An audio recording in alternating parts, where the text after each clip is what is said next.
Namaste, everyone. I'm Connie Shaw, and this is my wonderful husband, Jim Wright. Today, August 6th, 2022, we have a short but very full program on food for the body and soul. Now, today's program is going to cover a number of topics, which Jim is going to mention. Why we suffer, how not to suffer, the pineal gland, which is the seat of the soul, restorative sleep, activating supreme consciousness, using food to restore gracious living, 24 ways to solve food scarcity, and thriving through intentional communities. Let's start with a prayer. Gracious Father, thank you for your outpouring of love on the planet now, and for your continual encouragement to all of humanity who are moving to the next level of courage, of deepening in faith in you and your helpers, the ascended masters, saints, and the angelic host, to assist us with the necessary strength and know-how at this time of chaos and uncertainty. We declare and decree that with your all-knowing presence, your all-powerful presence, and your unlimited presence, that we will be victorious in providing safety and protection, shelter, heat and cooling, and food and water for those in our care. We thank you in advance for infusing us with the abilities, the supplies, knowledge, and any bestowed gifts of the Spirit that we can utilize to assist those in need at any moment. Let us be examples of your mercy, your compassion, your tender love, and your wisdom as we meet what is to come while we simultaneously create together the new golden age of peace and plenty that is foretold in all faiths and traditions. We ask your blessings and healing for all those who are watching this video and who rewatch it in the future, that they may come to know their true nature as divine beings sent to earth to relieve human suffering and to create together peace on earth. We thank you. Amen. Now would be a good time to get a piece of paper and a pencil, if you don't have one, to jot down notes. We don't diagnose, we don't prescribe or cure, and we're definitely not medical doctors. Those of you who are watching this are encouraged to seek help from your healthcare providers. This is an educational, inspirational program, and it's protected under free speech, guaranteed by the U.S. Constitution, and is never meant to harm or coerce anyone in any way, but only to empower you who are watching.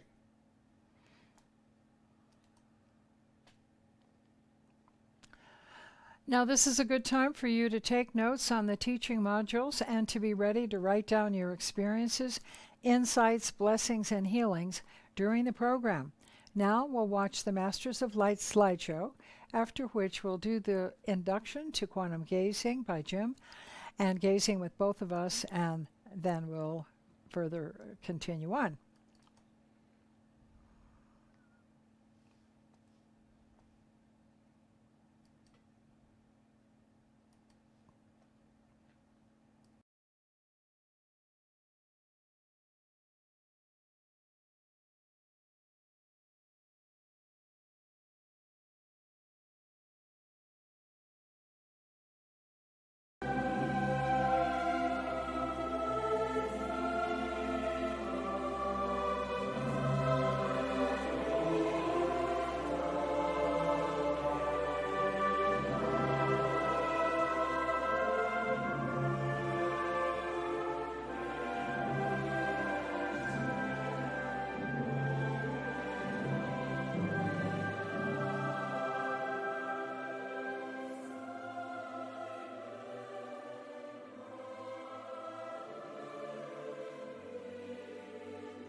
Thank you.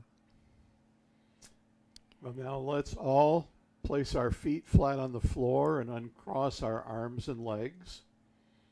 Unless, of course, you're seated on the floor in a lotus position, you can just stay the way you are. That's perfectly okay.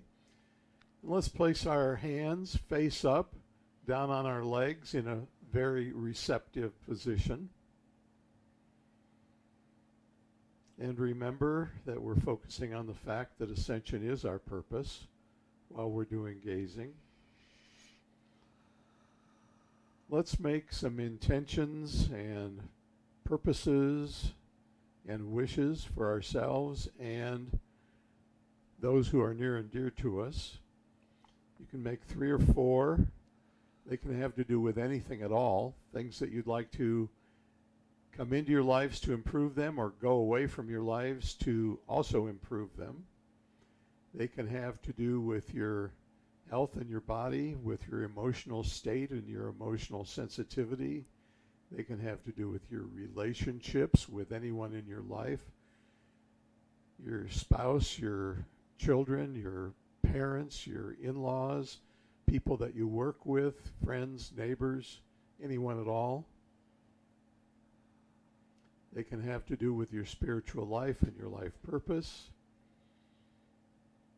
with your job, your career, your money, your finance, your selfless service projects, your leadership roles, absolutely anything at all. Let's take a few moments and get them very, very clearly in your minds.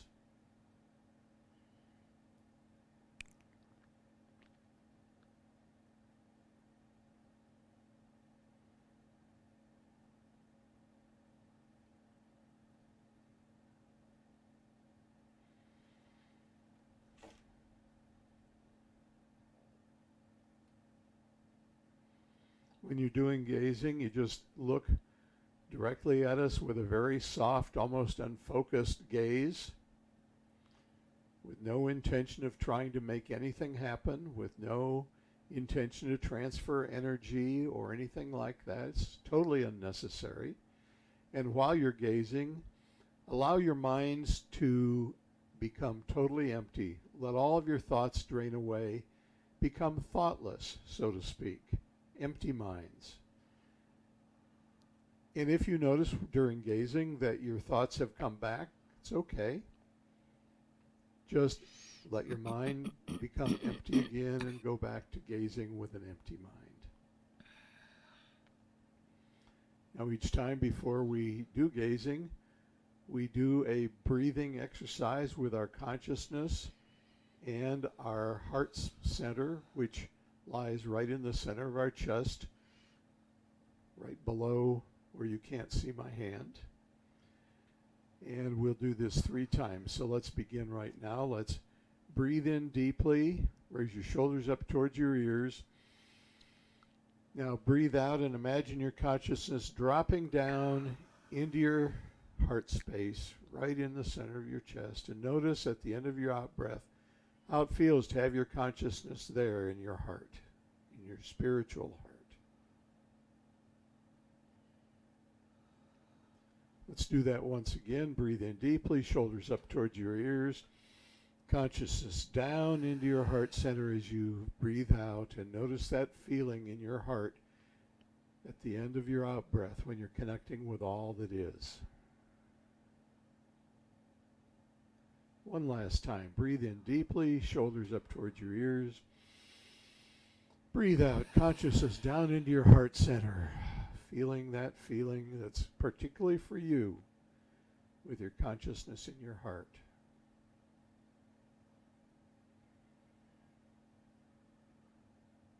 Now imagine your consciousness with your eyes closed. Imagine your consciousness going out into the universe, meeting the quantum field of love, letting that quantum field of love wrap around you as you feel its warmth, its caring, its love, because that's what it is and that's what you are.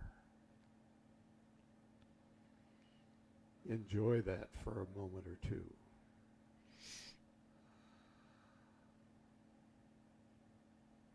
And now you can slowly come back into the room, open your eyes, and be back with us.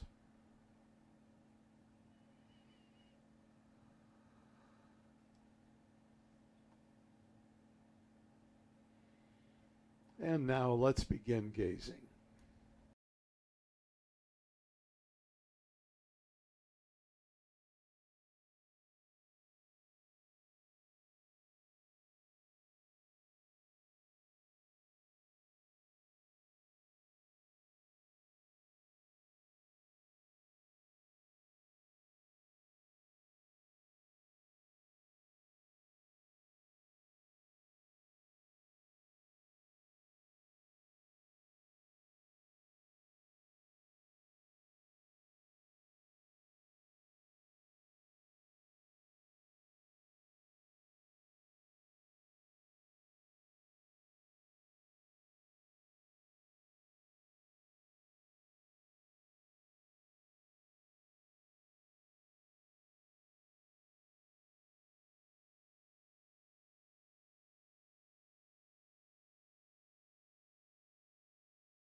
Thank you.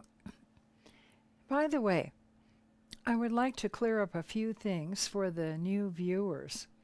First of all, I am not a psychic medium. We are not spiritists or spiritualists. And it would be completely inappropriate to exalt us in any way. We're completely ordinary. And we're just like you. We are nothing special. And I have one more veil to go before final self-realization. And the Lord needs me to be doing this work, so-called in the world, at this time. Now, speaking of the world, in today's world, we see suffering everywhere.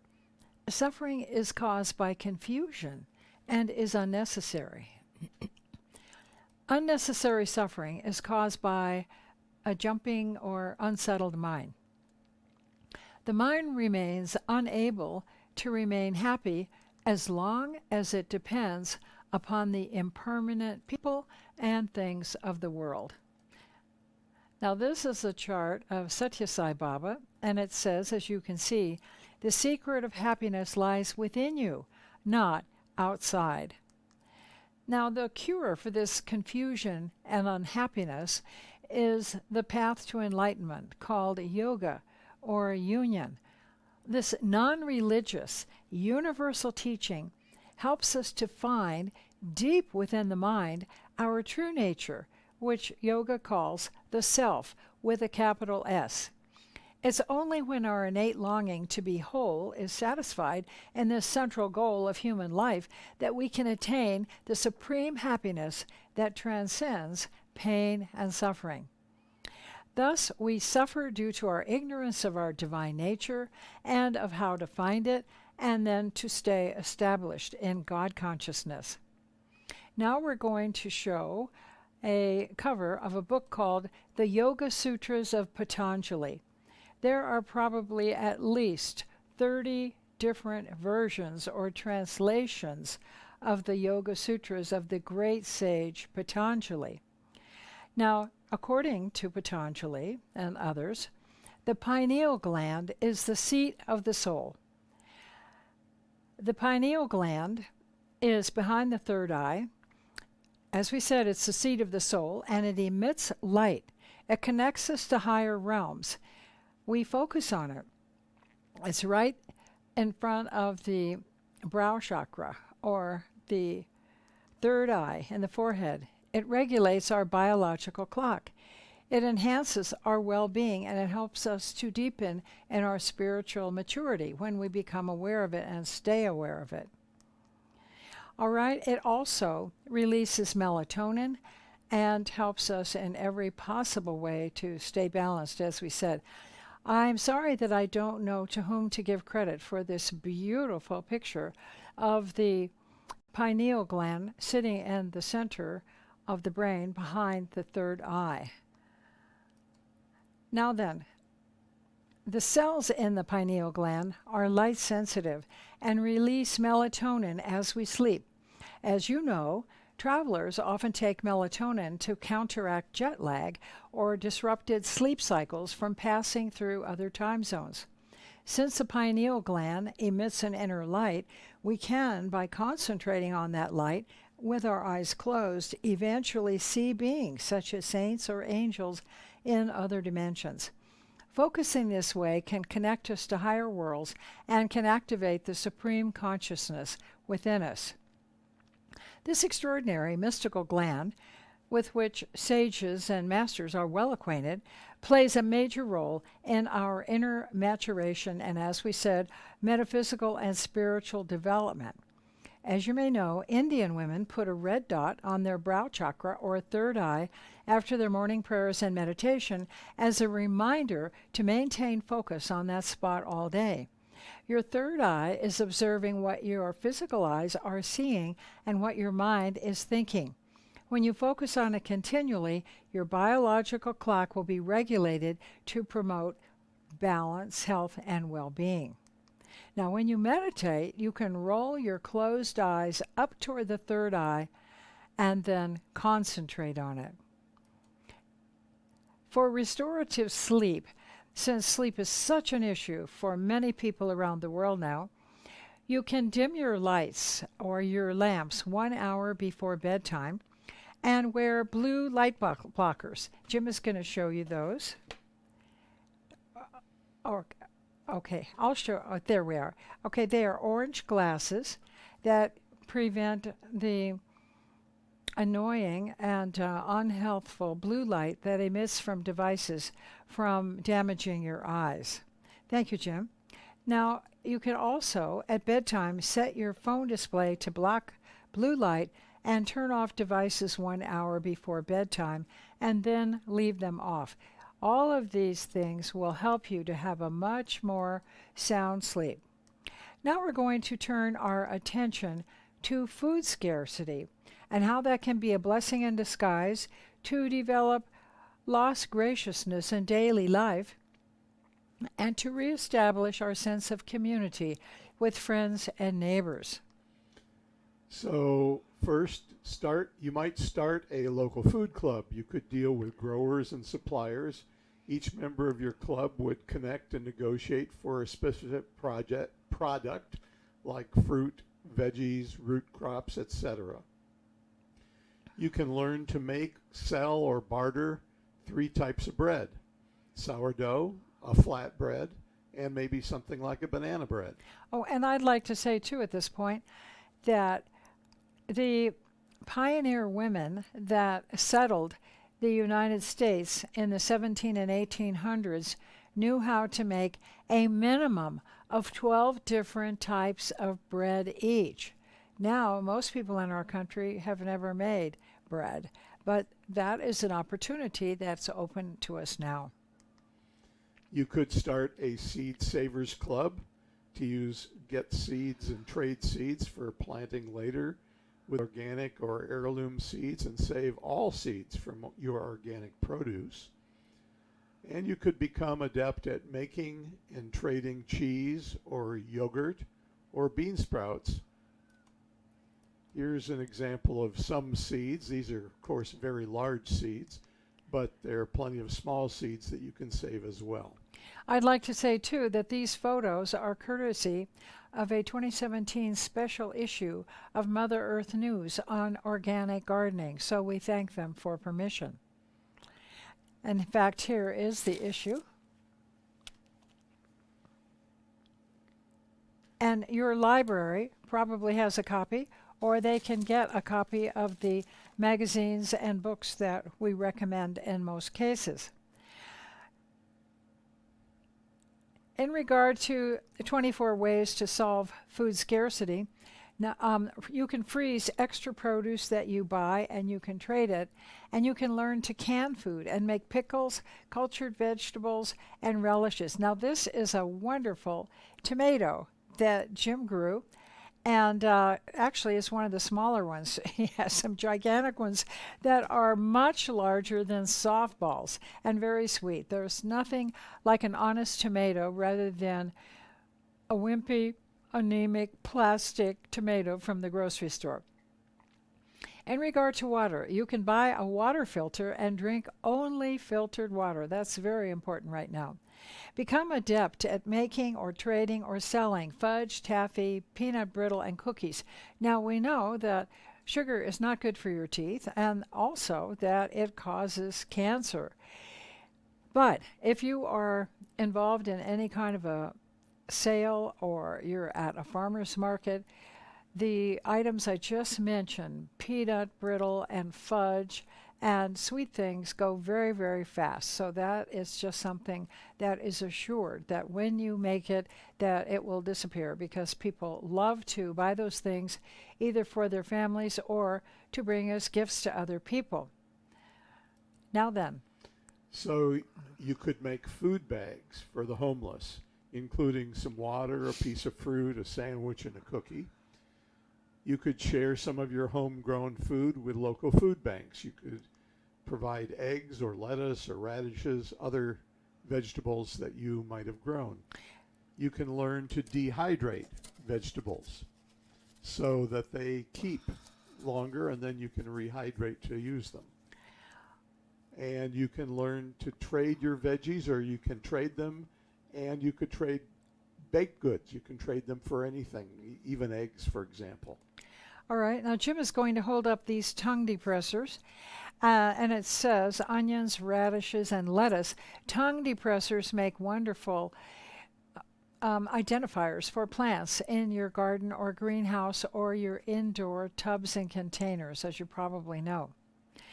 Now then, you can give canned foods or relishes as gifts. For example, you can fill ball canning jars or mason jars with dried beans, pasta, or wild rice. And you can decorate them very easily by cutting a square.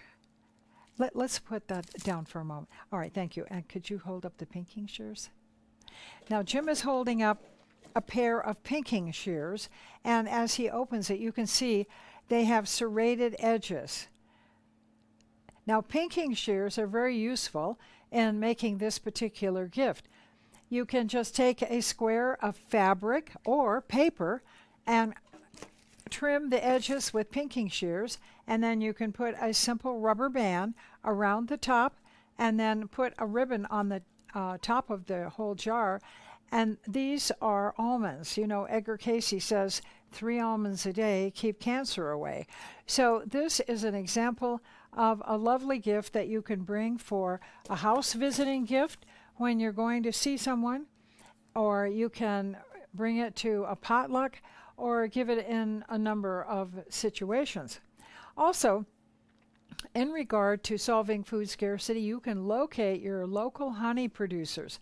Honey, as you may know, stores a very long time, and further, it is very useful for wounds. In fact, in the U.S. Civil War, people had to put cleansed, gaping wounds on the soldiers, rather put the honey on those wounds, and those soldiers had no difficulties later with any sort of sepsis or further emergencies. So honey's very good.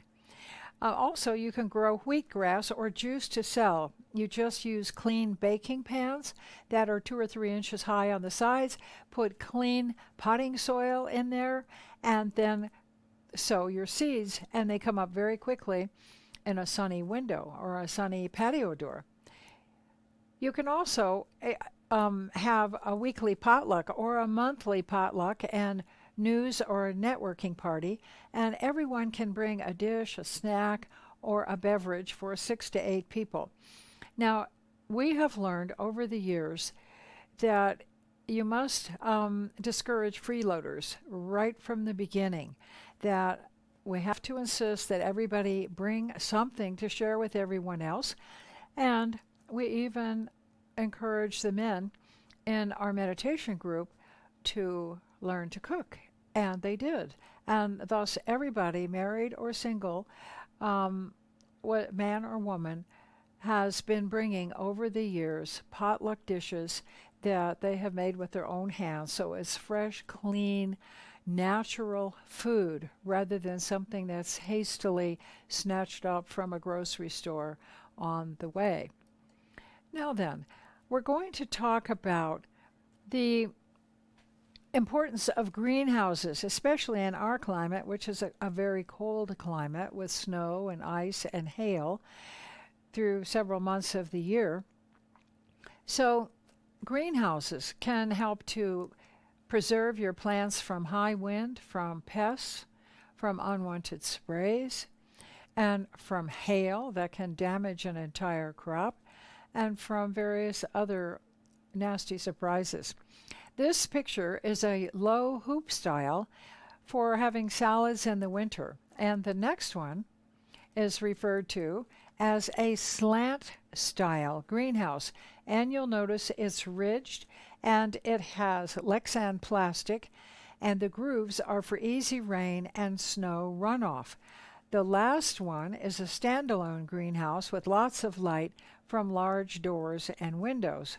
You might be able to find something like this at a construction site or at a supply store where it's merely a cabin or an office or a tool shed that has large windows and doors and would serve perfectly to be a community or a personal greenhouse.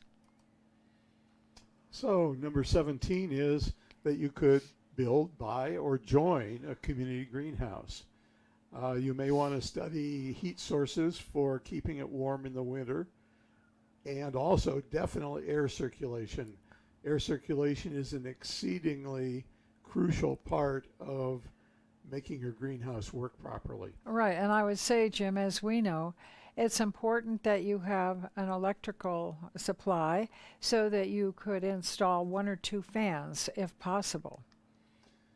Number 18 is learn how to forage for various kinds of things like watercress or wild berries or wild asparagus. Of course, you do have to pay attention to places where they might have sprayed for herbicides or pesticides.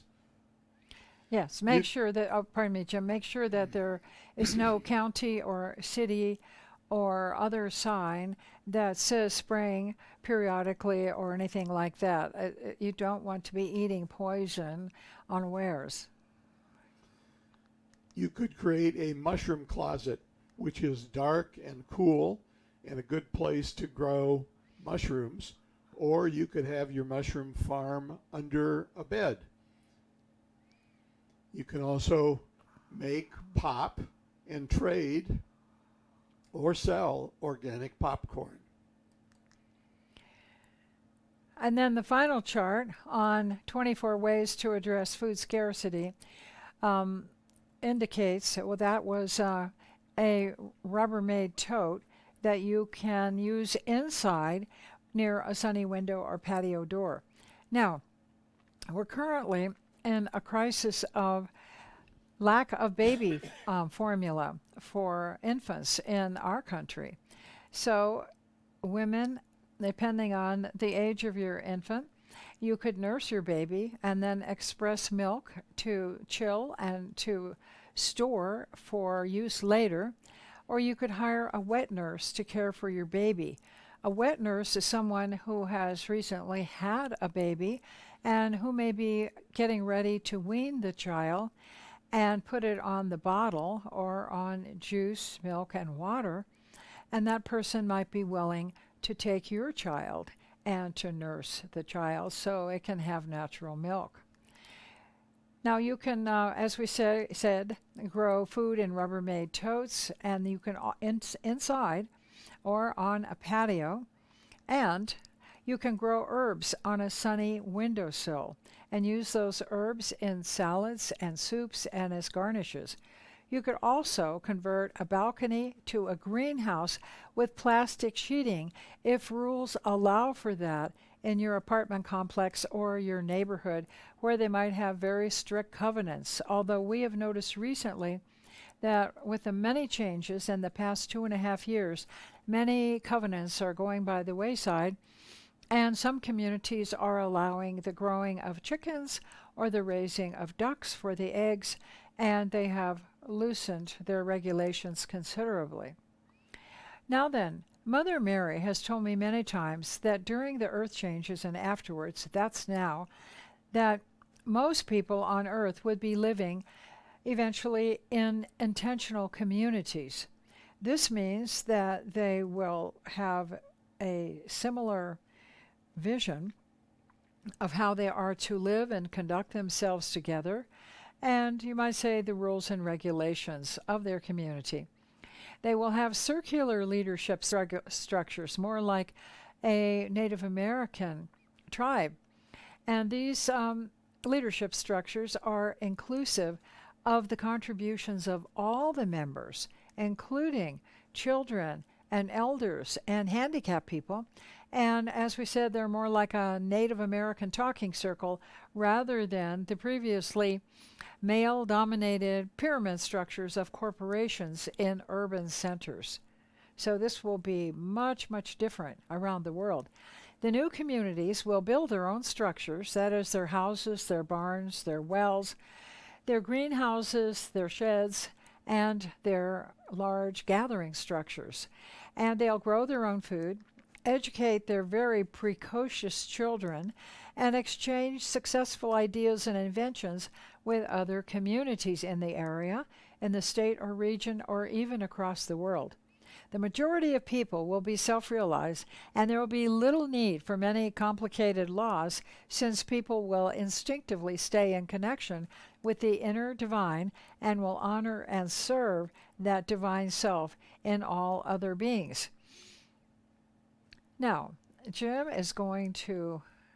So, in today's program, we briefly talked about why we suffer and how not to suffer.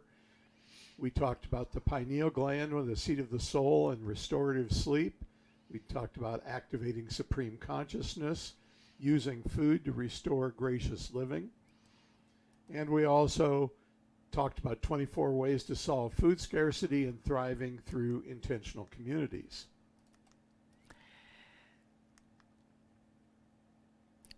Now, actually, I prepared a special handout for each of you that are on our mailing list. And after the program today, I'm going to send it to you.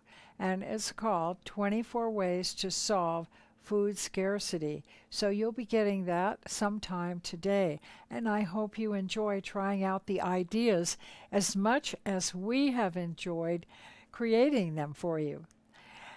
There are going to be many intense months ahead. Don't worry.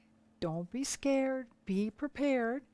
So as we unify our thoughts, words, and deeds together, we leave behind, as societies, what wasn't working, and we bring forth that which heals and nurtures all of us. As the planetary vibrations rise and push us to new levels of aware functioning, we'll be surprised at the new awareness and the new gifts of spirit which we'll be demonstrating through God's grace.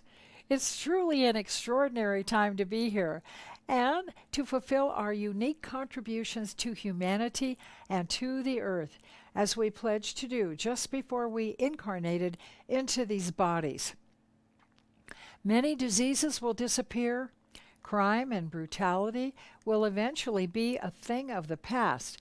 Meanwhile, stay vigilant, stay connected, stay in the love vibration, and don't be afraid or too shy or ashamed to be open, friendly, kind, and helpful, and to teach what you know to others who are receptive.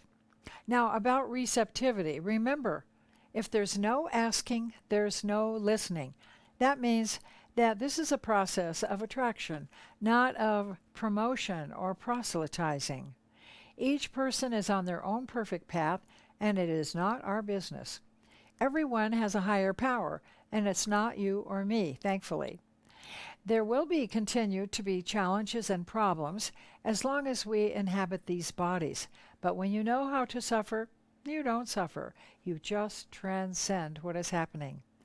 Magnify God and not the problem. I'll say that 2 more times. Magnify God and not the problem.